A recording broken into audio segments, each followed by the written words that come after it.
ঘটনা হয়েছে বেশ দিন যাবত একটা আমার বিরুদ্ধে একটা বিভিন্ন অপপ্রচার চলতেছে বিভিন্ন সংবাদ মাধ্যমে। আমি অ্যাকচুয়ালি এটা 40 নম্বর বুথ। আমি এই বুথের সভাপতি 2023 বিধানসভার আগের থেকেই। আমার এই বুথটা ছিল সিপিএম এর একটা দুর্গ, এটা সিপিএম এর রিজার্ভ বুথ ছিল। তো আমি বুথ সভাপতি হওয়ার পরে এই বুথটারে আমি বিভিন্ন ধরনের কাজকর্ম করে এই বুথটাকে আমি জয়ী করেছি এবং এই বুথে এখন আমার বিজেপি মেজরিটি বেশি।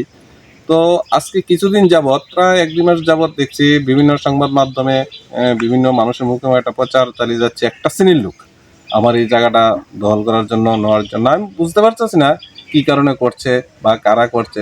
আমি সাংবাদিক বন্ধুদের মাধ্যমে একটা জিনিস জানতাম চাই, কে এই অপপ্রচারে নেমেছে, কে এই চক্রান্তমূলক কাজ করছে। ওনার নামটা যদি প্রকাশ্যে আসে, আমি সাংবাদিক বন্ধুদের কাছে একটা আবেদন থাকবো ওই জিনিসটা প্রকাশ্যে যাতে আসে। এটুকু।